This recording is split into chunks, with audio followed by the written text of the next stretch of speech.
Nós viemos a São Paulo gravar uma série de reportagens com os principais jornalistas do país. Em pauta, política, economia, novas maneiras de comunicar, credibilidade, jornalismo.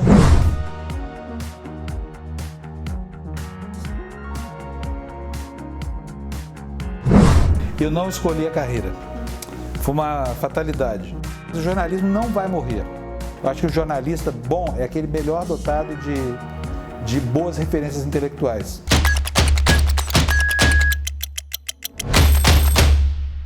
Fábio Panunzio é mineiro de Uberlândia, tem mais de 38 anos de jornalismo político e trabalhou nas principais emissoras de televisão do país. Foi ele que descobriu a rota de fuga de PC Farias e o paradeiro da fraudadora da Previdência Social, Georgina de Freitas. Fábio Panunzio foi o primeiro repórter da TV brasileira a ser admitido pelas Forças Armadas Revolucionárias da Colômbia em seus acampamentos, em plena selva colombiana.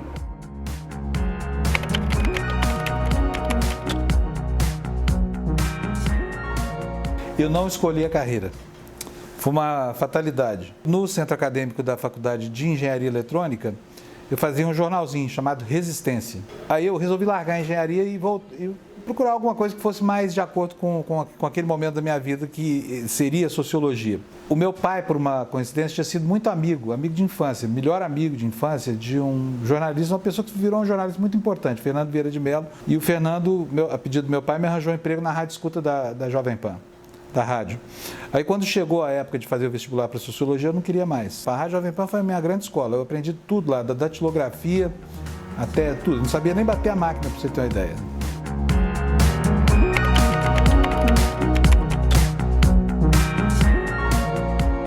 Eu não acho que isso está certo. Eu acho que é uma imagem positiva de Minas, mas ela não corresponde à realidade não, Diana. Porque algumas regiões de Minas, como a minha, por exemplo, Triângulo Mineiro, constroem relações culturais e até relações econômicas com outros estados. Por exemplo, Uberlândia é uma cidade que está muito mais próxima de Goiânia, culturalmente falando, do que de Belo Horizonte, que tem muito mais relações, digamos assim, de caráter utilitário com São Paulo do que com a capital do estado. Agora, tem muita migração naquele estado. Então, você tem mineiro de todo jeito, mineiro bom, mineiro ruim.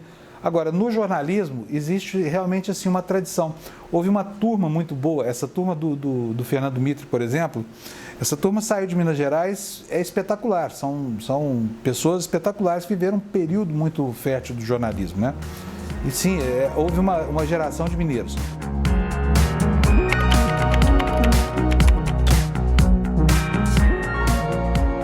Foi pura sorte e um pouquinho de perspicácia, porque eu estava em Assunção, no Paraguai, para cobrir a posse do Vasmose.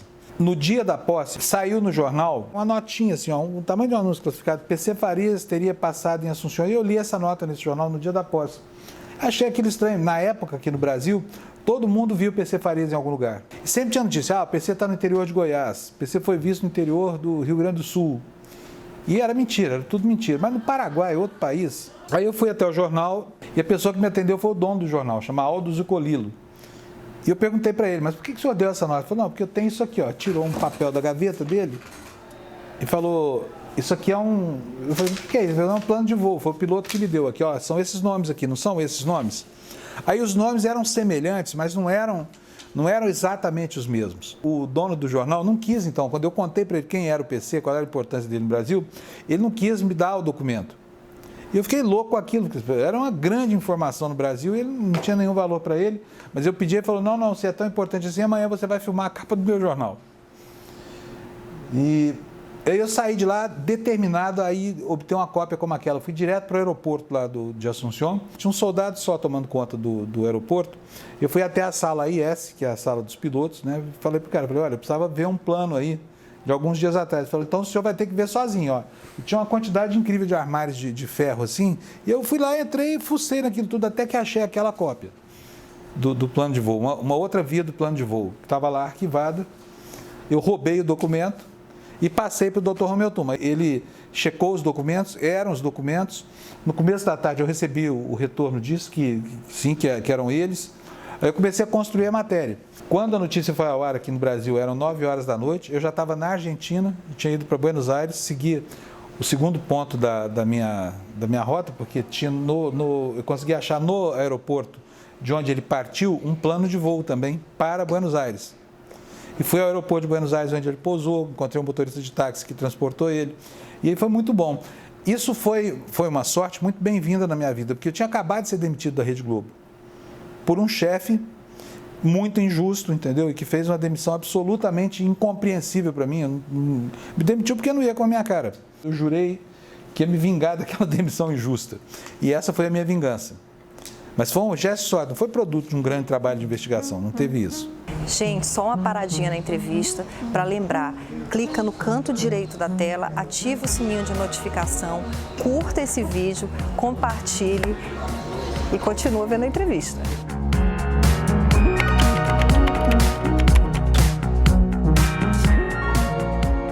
A negociação começou no Brasil com o então embaixador das Farc, é uma coisa que não existe, mas era assim, que o Olivério Medina, que era o representante das Farc no Brasil, se definia como uma espécie de embaixador, um ex-guerrilheiro, ex-padre, que veio para cá para representar aqui institucionalmente as Farc, fazer lobby no Congresso, essa coisa toda.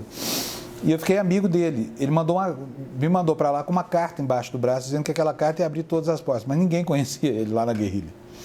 A guerrilha é um mundo, era pelo menos, né? Um mundo muito diferente do nosso. Toda a comunicação entre eles é feita pessoalmente, era na época. Tive que convencer os comandantes lá a me deixarem entrar nos acampamentos, mas eles não gostavam de jornalista estrangeiro. Achavam que todo estrangeiro que chegava lá era espião da CIA. Então foi preciso quebrar essa resistência lá. Eu ouvi muito não antes de conseguir entrar. Só aconteceu depois de 2 semanas. E eu acho que eles me deixaram ir em frente porque eles simpatizaram assim, com o meu jeito debochado de tratar as coisas, sabe? Contar piada, eles adoram piada. Consegui, assim, fazendo gracinha, contando piada e sendo incisivo na determinação de não sair, de não arredar a pedra ali. Aí não queriam me levar de jeito nenhum, mas eu enchi tanto o saco deles. No fim das contas, acabaram me levando mesmo. Permitiram, eu passei 2 semanas lá, consegui fazer tudo o que eu queria, conversei com muita gente, fiz entrevistas com os comandantes. Foi uma viagem super bem sucedida essa, sabe? E eu consegui até ir numa plantação de coca. A gente mostrou até como é que era feita a produção da pasta base. Essa demarcou o início da minha carreira de repórter, eu não vou dizer investigativo, porque eu não gosto dessa palavra, mas me deu uma condição especial, de repórter de pautas diferenciadas.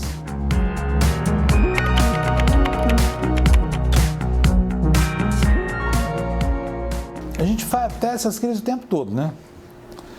Mas porque a glória no jornalismo ela é efêmera, ela dura o tempo de uma edição. Então, se você está hoje nos píncaros da glória, amanhã você já não vai estar mais.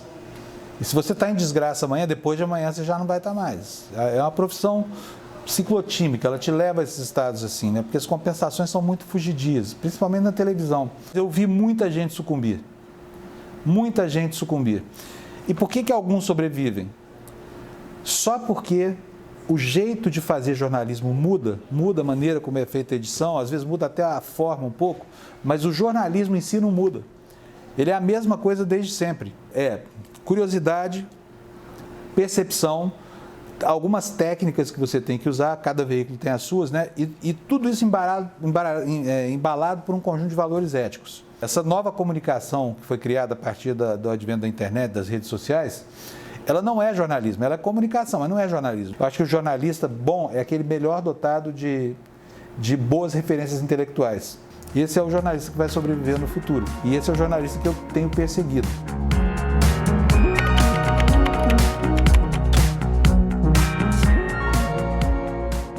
Brasil.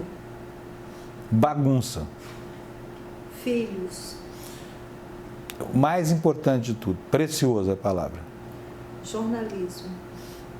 Desafio. Mulheres. Problemas. Fé. Bobagem. Fé religiosa, bobagem. Obrigada.